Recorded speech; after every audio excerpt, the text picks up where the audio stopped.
Mirë se vini në kanalin ton, mos harroni të bëni subscribe dhe të klikoni si përzieles për të marrë njoftimet më të reja. Faleminderit! Nëse ju ënten këmbët, urgjentisht duhet të shkoni te mjeku. Ndonjëherë edema mundet të jetë problem urgjent. Mbajtja e lëngjeve në trup mundet që të shkaktohet nga sëmundje të rrezikshme, që si edema tregon edhe probleme më të rënda shëndetësore. Mbajtja e lëngjeve gjithashtu në organizëm mundet që të shkaktohet nga shumë shkaqe: ngrënia e ushqimit tepër të kripur, nxehtësia, pirja e alkoolit ose qëndrimi i zgjatur në këmbë. Krahët dhe këmbët janë veçanërisht të fryrë tek të moshuarit si edhe tek njerëzit obez, dhe kjo ka një ndikim shtesë nga insuficienca venoze, e cila është më e zakonshme tek të moshuarit. Mirë po, ka edhe disa ilaçe të cilët gjithashtu munden që të shkaktojnë edem. Ilaçet kundër depresionit, steroidet, disa ilaçe kundër presionit, si edhe hormone të tilla si ato që përdoren në terapinë pas menopauzës. Nëse ëndja juaj shkaktohet nga ilaçet, ajo do të ndalet në qoftë se ju do të ndërprisni terapinë, por nuk duhet ta bëni këtë pa u konsultuar me mjekun. Përveç kësaj, disa shenja tregojnë se edema është një simptom e një problemi të rrezikshëm. Çdo ëndje asimetrike, për shembull vetëm në një këmbë, paralajmëron se diçka serioze po ndodh në trupin tuaj. Mundet të jetë një infeksion, një mpikse gjaku ose një dëmtim. Këtë duhet që ta kontrollojë me patjetër një mjek. Ëndja e papritur është një shenjë tepër e rëndësishme. Nëse edema shfaqet brenda natës, nëse nuk ngjason, si ajo që po ndodh me ju, mundet që të jetë një paralajmërim.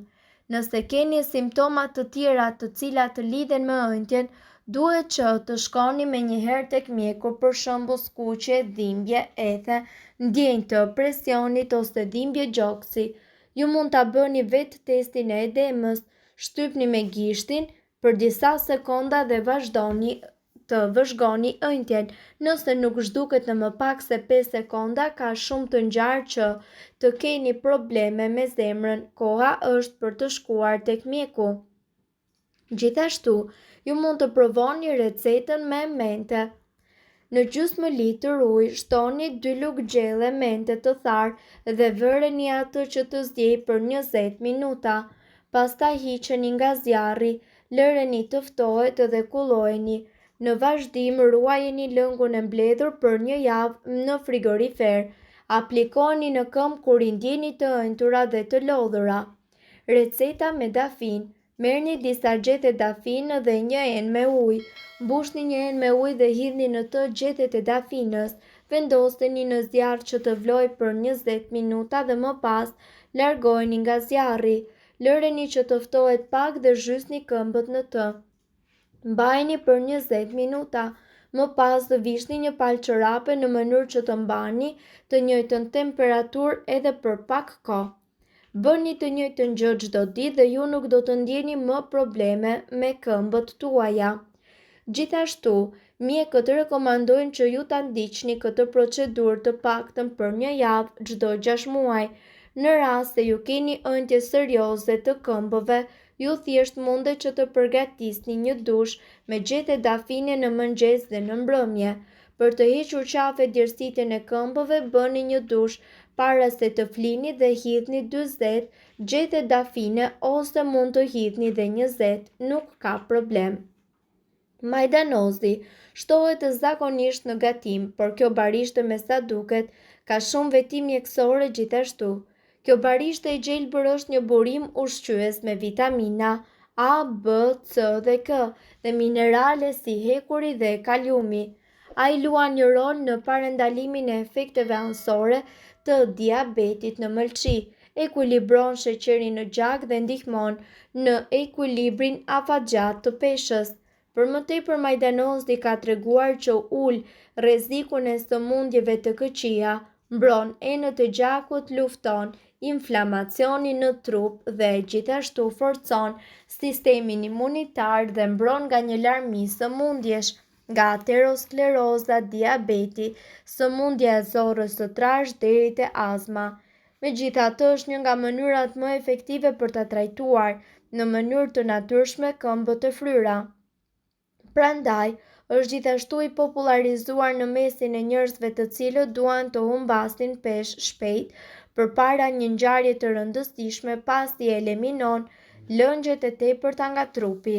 Ëndja në këmbë është si rezultat i grumbullimit të ujit, i njohur si edem, e cila shkaktohet zakonisht nga shtatzania.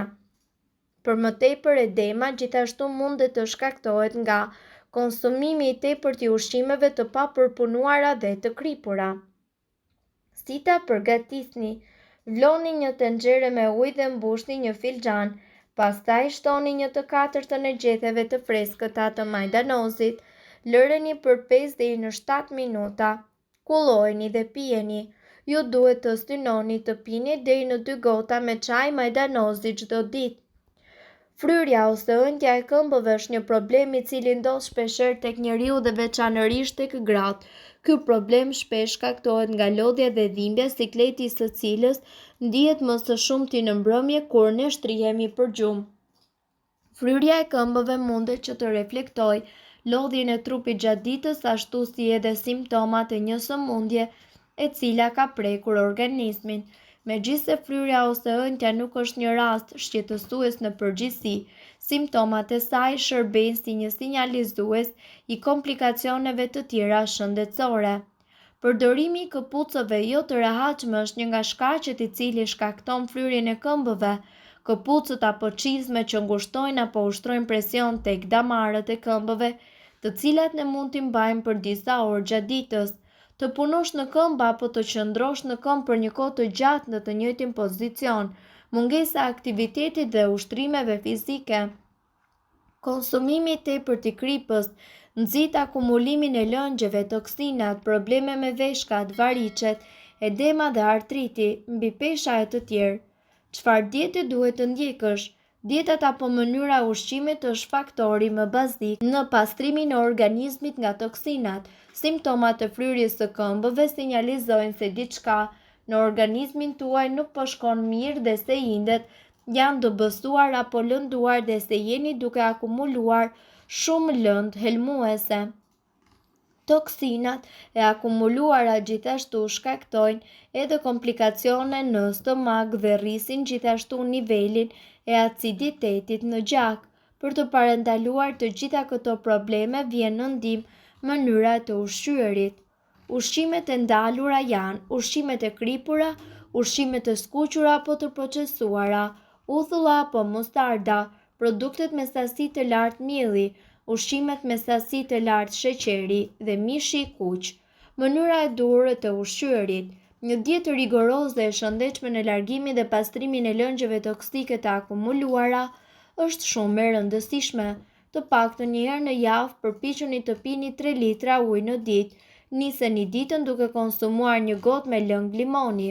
Mëngjesi, qumësht me tërshër dhe një kokër mollë, dreka, supë me perime dhe sallatë me domate, patlıxhan të pjekur dhe një grusht me rush, darka, karrota të grira të marinuara me lëng limoni dhe disa feta panxari të kuq të zier, pak peshk të pjekur në furrë dhe disa feta dardha apo ananasi si fruta.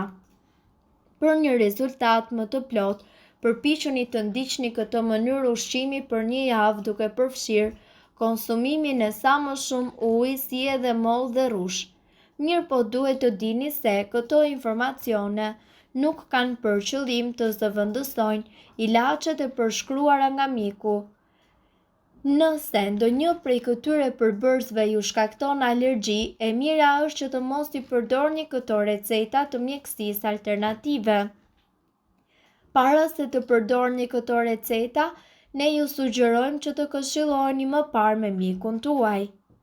Nëse doni të dëgjoni videot tona që ne postojmë çdo ditë, kliko subscribe.